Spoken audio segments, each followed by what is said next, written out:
Before we start this week's video, I'd like to thank everyone for watching, and don't forget to comment, like and subscribe and ring that notification bell so you never miss a new video. We are close to reaching 1,000 subscribers here on this channel, and it is our goal to reach that by the end of the year. Can we do that? Yes we can. Thank you everyone again for watching, and enjoy the video.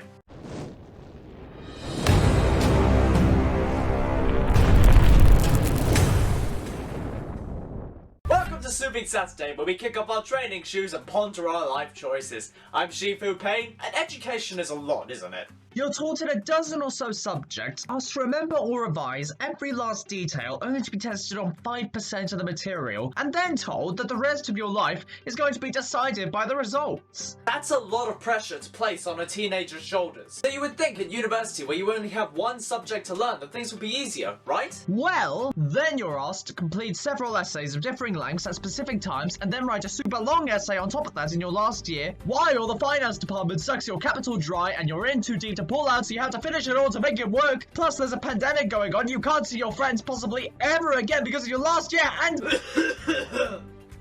excuse me, I needed to get that off my chest. And despite not having to deal with the modern education system, there is one person that stands throughout history as the poster child for not only procrastination, but also being the smartest kid around. Leonardo da Vinci. Simultaneously a painter, sculptor, architect, engineer, mathematician, draftsman, and cartographer. The man did so much, and yet so little. Let's take a closer look at the life and times of Leonardo da Vinci. Travelling back to medieval Renaissance, we reach Acciano, just on the outskirts of Florence, Italy in 1452, where Leo was born on April 15th. His mother, Caterina de' Mio Lippi, was 15 at the time and lived as an orphan with her baby brother, Papo. Whether Caterina was taken advantage of or not, she became pregnant of the child of Ser Piero da Vinci, who took custody of the child while Caterina went on to marry a little bit after that. Leonardo, no not that one, was raised as a legitimate son and given the education noble children received at the time, learning arithmetic as well as how to read and write. But he did not seriously study subjects such as Latin until later down the line, also not undertaking higher mathematics until he was 30, highlighting a paced approach to learning rather than the attitude of, say, Aristotle, who sought to learn all the things. In around 1467, when Leonardo was 15, his father gave him the opportunity of an apprenticeship with Andrea del Verrocchio, an acclaimed painter and sculptor, whose works included what's known as a masterpiece of sculpture, Christ with St. Thomas, which was made for an exterior niche of the Church of Orsanmichele. This is where Leonardo learned to paint as well as mechanics and sculpture, working next door to Antonio Palladio. Apparently in Renaissance Florence, you couldn't throw a stone without it hitting a great artist and then them subsequently painting said stone. In 1472, when Leonardo was about 20, he was accepted into the Painters Guild of Florence, and even though he could have gone independent, he chose to work in his teacher's shop for another 5 years before then going independent, which I think highlights his loyalty more than anything. He began his independent work in 1481 and went off to the races. In 1482, Leo moved to Milan, leaving behind the then unfinished Adoration of the Magi, as well as another painting for the St. Bernard Chapel commissioned by the Palazzo della Signoria, which he had not even started. There are two reasons speculated to be behind this move. For one, the offer given by Duke Ludovico Sforza was too good to pass up, or the emerging Neoplatonism, which Leonardo disagreed with on a philosophical level. Either way, when he did move to Milan, he spent 17 years working there until the fall of Duke Sforza in 1499. Leo was given the role of Pictor et Ingeniorius, which roughly translates to resident painter and smart person. Leonardo was a popular boy in Duke Sforza's court, as well as high circles due to his reserved and gracious personality, and he was constantly commissioned to paint, sculpt, or consult on architectural projects, military projects, or fortifications, with him also serving as a hydraulic and mechanical engineer. That is a lot for anyone to handle, even Jared Kushner. But while Leo did set himself a ton of goals, it was rare for him to follow through, which is not really surprising with that much of a workload. Things would fall through the cracks. Leonardo would constantly bounce from project to project to the point where in the 17 years he worked in Milan, only 6 paintings of his were finished. One of those paintings was The Virgin of the Rocks, which he worked on from 1483 to 1486.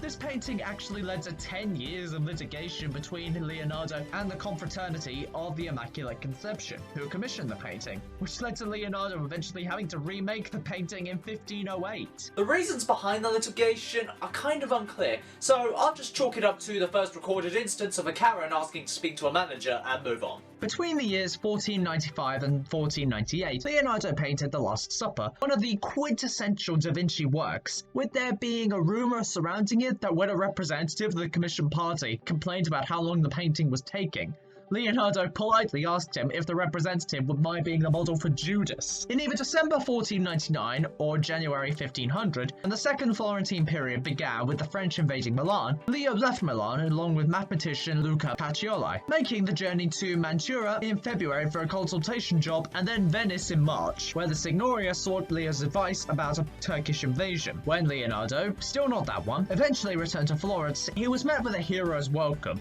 This was when Leo concentrated more on maps than art, which at least is what the representative for Isabella d'Este said after attempting to hire him and failing. It's in 1502 that Leonardo was hired by Cesare Borgia. Details for said service are scarce, but Leonardo did routinely sketch maps and plans of city layouts, which paved the way for modern cartography. We also have a lot of sketches and plans for many weapons of war, which is reasonable to assume were designed during this time. But what is important to keep in mind is that Leonardo came up with such ideas as the machine gun and the tank as hypotheses. He did not want these weapons to ever be built or used. Which is why, when he drew the plans for the tank design, he purposefully drew the gears backwards to avoid them being built if anyone ever got their hands on said sketches. Like many people at the time, Leonardo was fascinated by the prideful and frankly blunt persona of Cesare Borgia and his military campaigns. Meeting Machiavelli at this time, he too seemed to be inspired by Cesare, sketching a portrait of the Borgia in chief.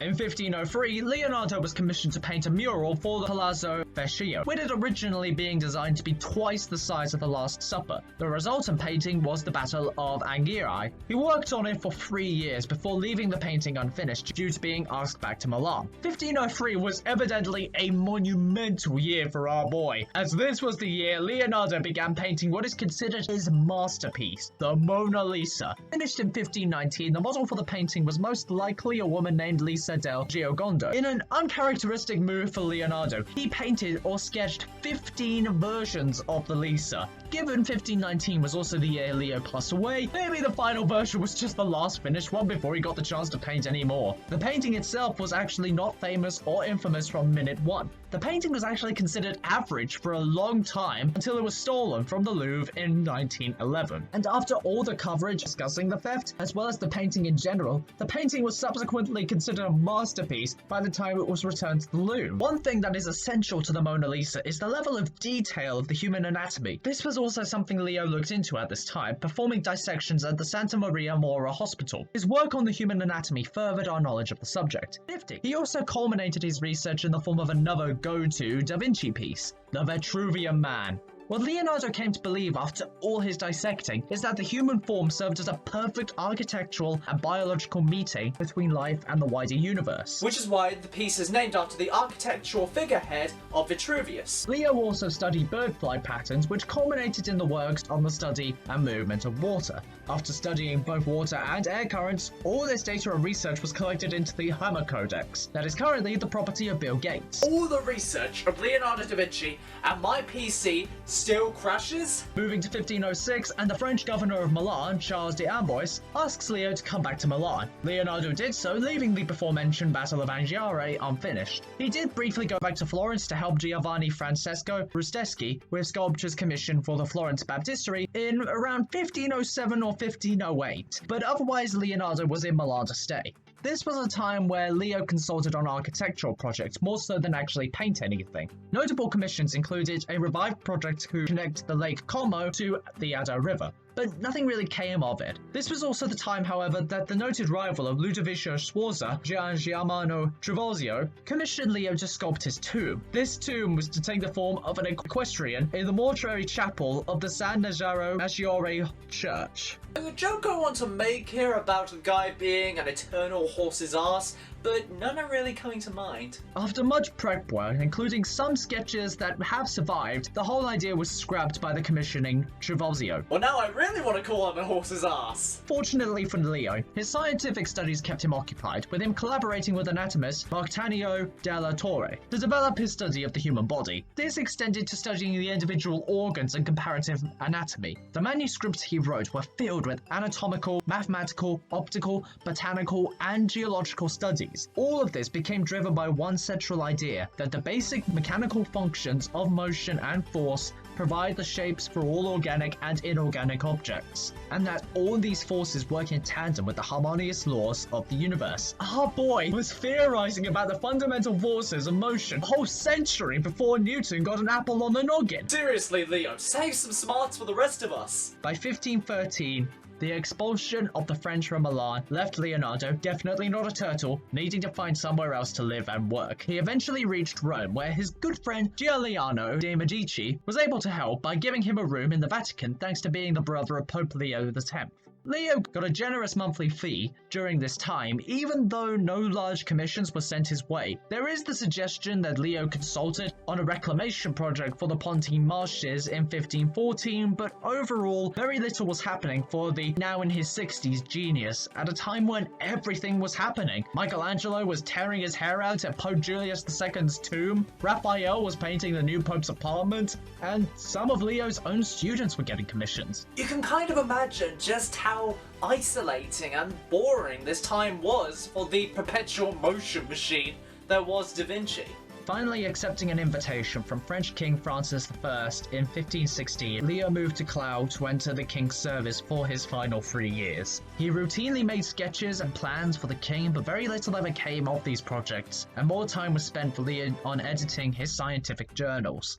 Leonardo da Vinci passed away 2nd of May 1519 in Cloud, being buried in the palace church of St. Florentine, leaving his most loyal student, Melzi, as heir to his estate. Finally, in bringing together and summing up the life and times of such an influential figure, what are we left with? What is the one connecting theme in his life story, and what can we take away from it? In answering this question, I turn to a quote from another smart person, Albert Einstein. The true sign of intelligence is not knowledge, but imagination. And I think this really applies to Leo. For everything he worked on, all the projects and fields of study, very rare was it to have a finished product by the end of a commission. Even if he started a project, there was no guarantee that he would finish it. But what makes his body of work impressive is not the finished product, but just how many ideas he came up with. He developed so many ideas that didn't bear fruit until years later. The helicopter, the tank, the machine gun, gliders, scuba gear, the parachute, and even robots. I think it really does highlight just how much pressure we place on modern education in just regurgitation and memorization.